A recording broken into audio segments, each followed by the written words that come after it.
Welcome to the Founder Experience, where we're charting the unpredictable waters of startup ventures. I'm Nathan Williams. And I'm Alex Gutjahr.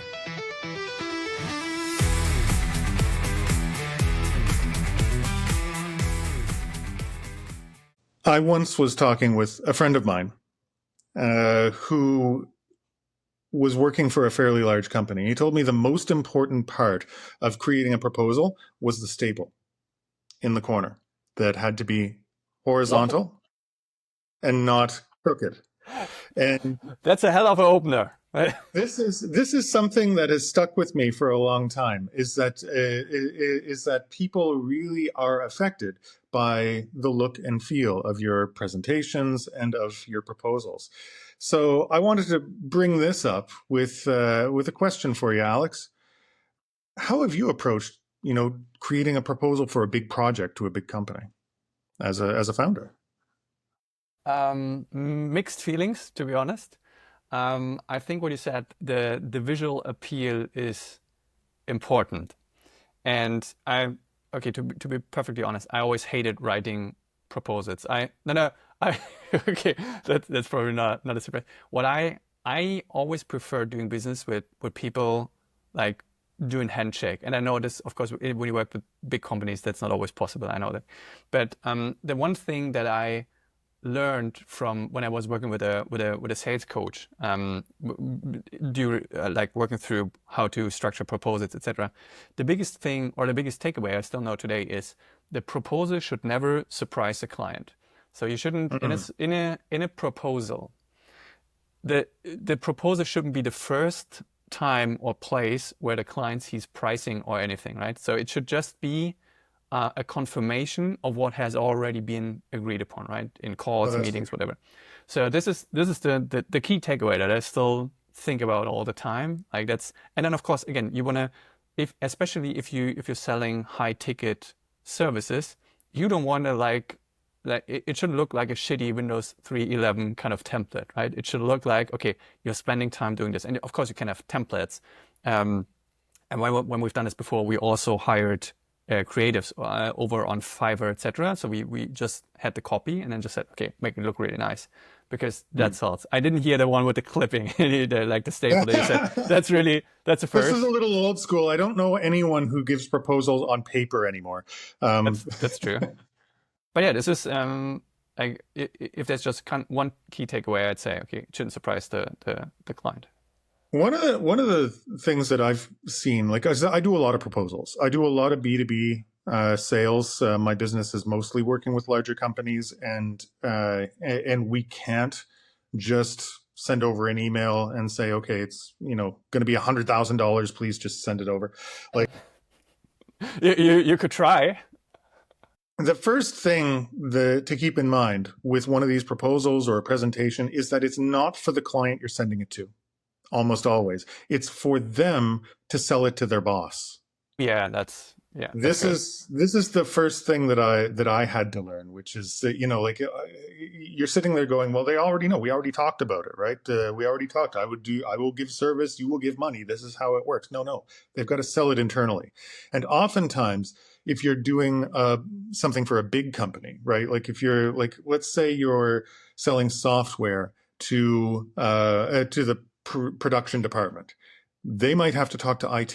They might have to talk to legal. They might have to talk to corporate. They might have to talk to different departments. And so having it all in really concise language and non-technical language as well is really, really important, because everyone that is going to see this is going to be a professional, but they're going to be professionals in different fields. So if something is understandable by the technical department, doesn't mean it'll be understandable by the lawyer, right? So it's got to be clear. Yeah. No.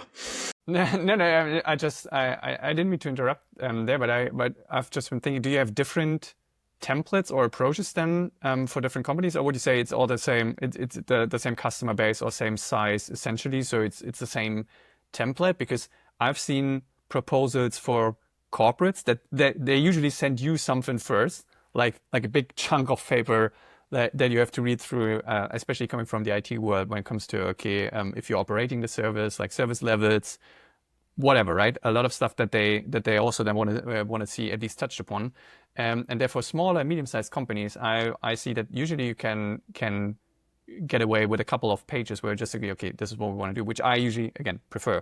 But did you have multiple for different kinds of customers, or is it just one anyway because it's a very like kind of the same customer group?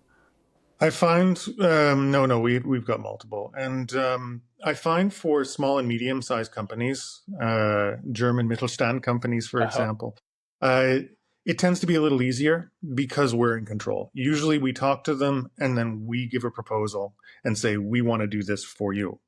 With a big company, usually we talk to them and they go, "Okay, hold on, we're going to make a request for proposals, and then you respond to that." Which is a lot worse because if you're giving a proposal, like our standard proposal template is very nice. It's got an executive summary. Section one is intro to who we are and why we're here, why we're talking. Because remember, not everyone who's going to read this has talked to you. Then what we propose to do, pricing breakdown, then timeline of how it's going to happen, and then any follow-ups and conclusions. And it's usually only a few pages. But once you get to an RFQ, they're going to have a million questions. They're going to say, break down all of your tech stack for us. They're going to say, list all your certifications. They're going to Oh yeah. have 1,000 questions.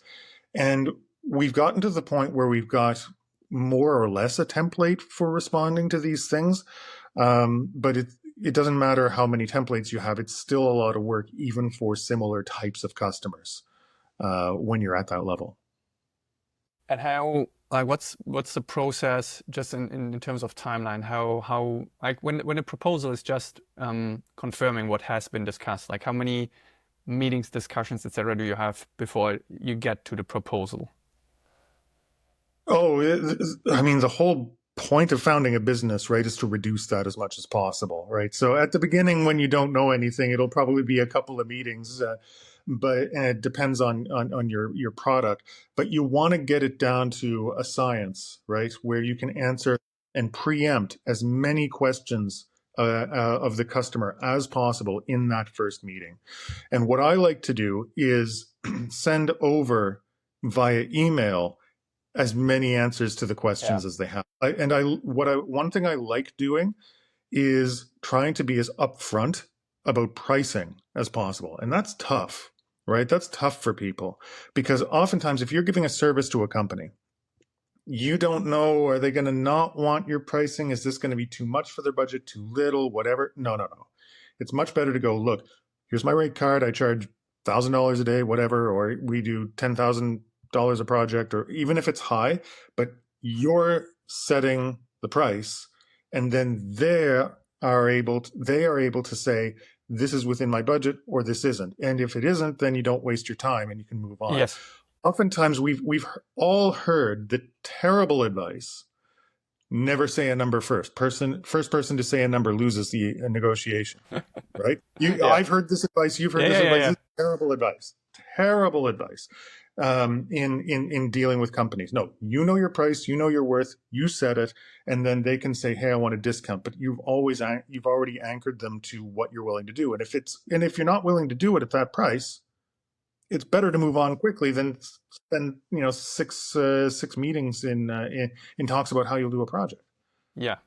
No, I agree, and yeah, I think we touched upon this as well when we spoke about pricing, right? And making sure that whatever you're offering is not perceived as a commodity. So especially, and I don't like the request for quote that you mentioned, right? If there are then applications from multiple vendors, and okay, it is kind of a slaughterhouse, and people will be just okay. I feel like this is I usually try to avoid it, right? Because then people already think, okay, it's a commodity. Otherwise, like because they want to, the whole idea of the RFQs is that they can present, look, we sourced at least, I don't know, 2 or 3 options, and now we compare them, right? And Mm. I mean, it's then mostly, like pricing is, of course, a big point. But I agree that you should address as many potential deal breakers as soon or as early in the process as possible, right? Pricing is of course a big one. If they don't have the budget, and well, they don't have the budget. Though, to contradict myself here, if I may, also think sometimes it's fine to just give them, like, convince them to some extent before you present the pricing, right? Because if they don't know you and you come up with a price, it's like, well, I only know your pricing, it's too much, go away. So I usually try to, like, win them over. And for my last agency, this was doing discovery workshops, right? Where I said, okay, before we start a project, it's insane to just quote a project where you just throw me a few bullet points, and then we know, okay, look, we're spending the next couple of months building a software that we didn't fully even specify. So, Mm, and I don't like writing like Pflichtenheft, Lastenheft, like these kind of things, right? Where you just have the full requirement specification, because you will always, you'll never get it right. So I'd rather be more agile there, which is also not. I mean, it also doesn't work perfectly. That's also clear. But that's why we did these discovery workshops, right? Where we know, okay, we do it for a day or two, depends on the scope of the project. And then we price it, and then this already sets an anchor, right? But it's still a low level entry for the customer. So we see, is a customer a good fit? Are they able to pay, right? Because we had customers saying that, I'm not sure if I should pay 2,000 euro for this workshop. I don't know. If they're saying no there, you already know, okay, maybe we should move on. So that was kind of a fail fast thing already. And it would give them like a low risk entry to working with us. And we, of course, then would always try to over deliver and show them, look, this is how we could build mm, it. And then there's more of an emotional relationship already, right? So you're not just a presentation in someone's inbox, but you have established some sort of relationship at a low risk. And then it's good, like, to come out with a pricing, because I felt that was easier in that scenario. I'm sure it doesn't work all the time, especially with bigger clients, but that's how I try to reduce the risk and then still make sure we as early as possible we know, okay, there's a deal breaker, fine, no mm. hard feelings, let's move on. Yeah, no, absolutely, and you get more respect that way, right? Like if people understand this is what I do, this is what I don't do, this is boundary, and people know, okay, well, this is, I can't push this person around, and this is what I can expect, and I think that helps people feel safe as well, knowing what the boundaries are, what I can do, what I can't do. A lot of people get worried about setting prices or setting boundaries or saying, this is the scope of work that I can cover, Mhm. but it actually, because they're worried about telling no to someone. However, it does help the other party feel a little safe, what I can do, what I can't do. Imagine going to a restaurant and the waiter says, what do you want to eat? You can have anything, but they don't give you a menu Mhm. and they don't have prices. Yeah. Doesn't it make you feel a little unsafe, right? Yeah. Yeah. Now, I once was at a startup event where there was a group there that was experimenting with a new business model.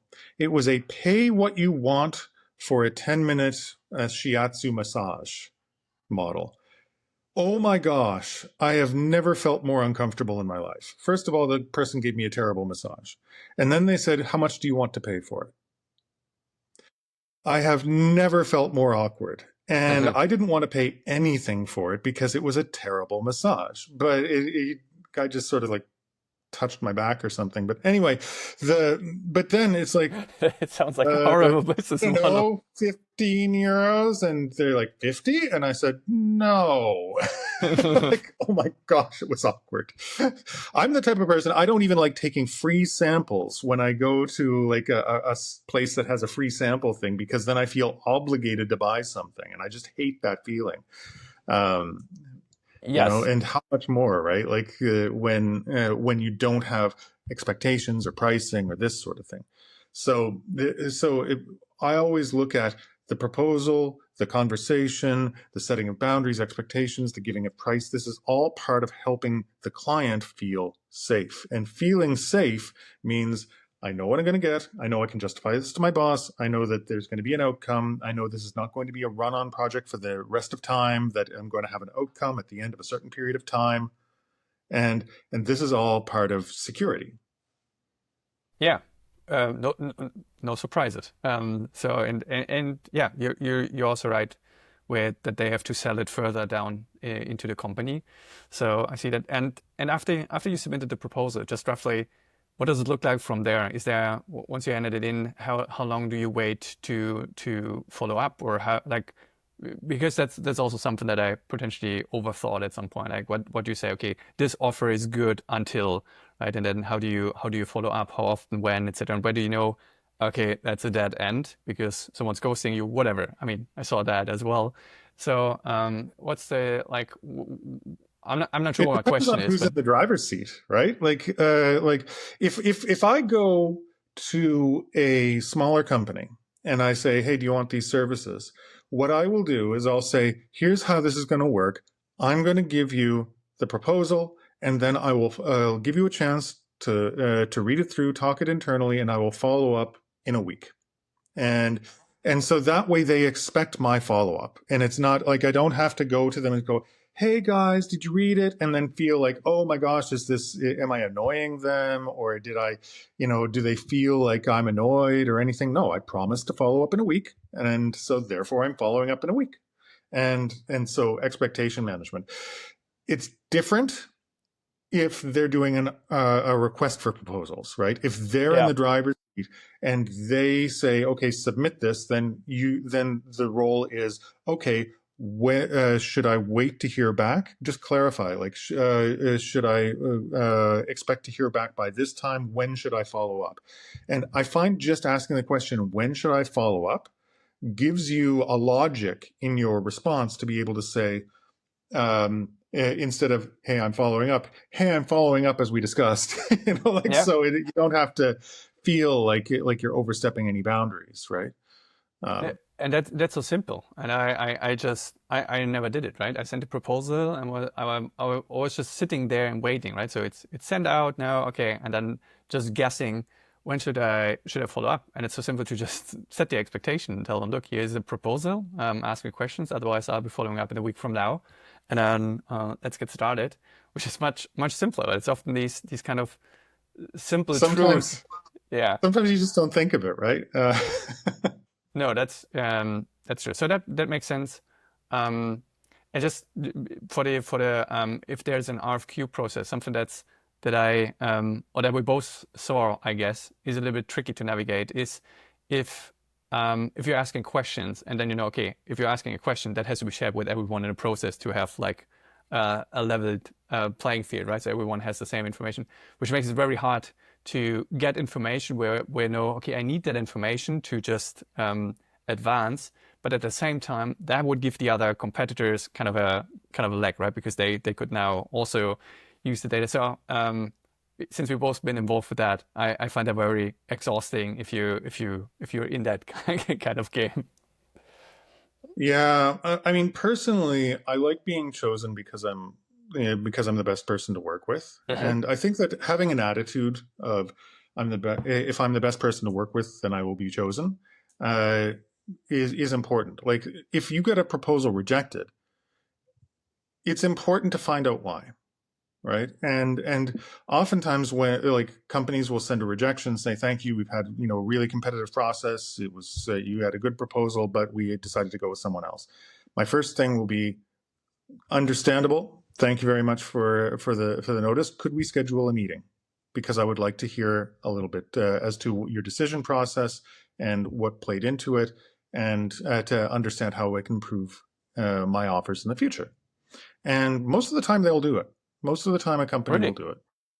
Yeah, Yeah. I just wanted to ask what's the success rate? Because I feel like often companies move on, right? Because if they reject you, that sometimes even means they found someone else or moved on otherwise, and then it's just additional time they spend that's not necessarily bringing value for them if they speak to you, right? So at least that's how I would perceive it. I find it very interesting because I mean, I asked it once, and there was another learning for the process because I went to a company that was in the voice business. So we had these voice assistants, right? Alexa, Google Home, etc. And I pitched at a big company in Germany. And I walked in there and just chatted with them. I didn't prepare a presentation. Like it was very early, like voice assistants were just coming up, and they decided against us. And other than the fact that has really crushed me in the moment, I asked for feedback. I was like, okay, why? And they said there was another company and it has a nicer presentation, which I thought, okay, I was stupid not to even have the presentation. But they said that other company has been in business for, I think, 2 years at this point, which couldn't be true because voice assistants weren't around for that long at the time, but I knew that. So I was like, I'm not sure if I should ever ask for feedback again because I wasn't sure if that was what was the truth, right? So I didn't do this, but you're right. That's a super important learning, right? For because there may be a structural thing in your process or something that you don't see where people tip over, right? And it can be as simple as a staple, but you need to know that. Yeah, well, I mean, it can be that like I've had these meetings where some people say, "Look, your presentation wasn't bad. You didn't lose this offer. It's just someone else won." And but I've had feedback saying my price was too high. I've had feedback saying we didn't feel you understood this well enough.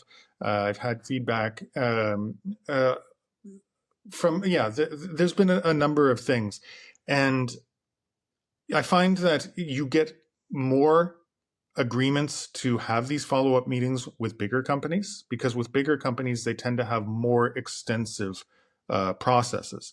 So it's one thing if I have a meeting with a small company of 20 people, I send them over a proposal and they say, we've decided not to do this. Mm-hmm. I can sort of make a guess as to why, right? Like it's not a high priority or whatever. It's still good to have this information, but I get it, right? But with a big company, if you've spent 6 weeks working on a proposal and it's like 100 pages long, and you went through the first submission and then the presentation and then a demo and then the second presentation and then down to the revised questions, and you're down to like 2 or 3 competitors for the last thing, it's really good to know. And they understand that you've put in maybe 6 weeks worth of work unpaid into doing this presentation for quite a large, project.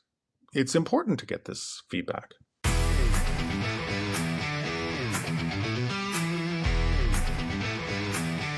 That's it for this episode of The Founder Experience. If you enjoyed it, do us a favor, hit subscribe wherever you are listening, whether that's Spotify, YouTube, or your favorite podcast app. If you've got a second, leave a rating or a review. It really helps.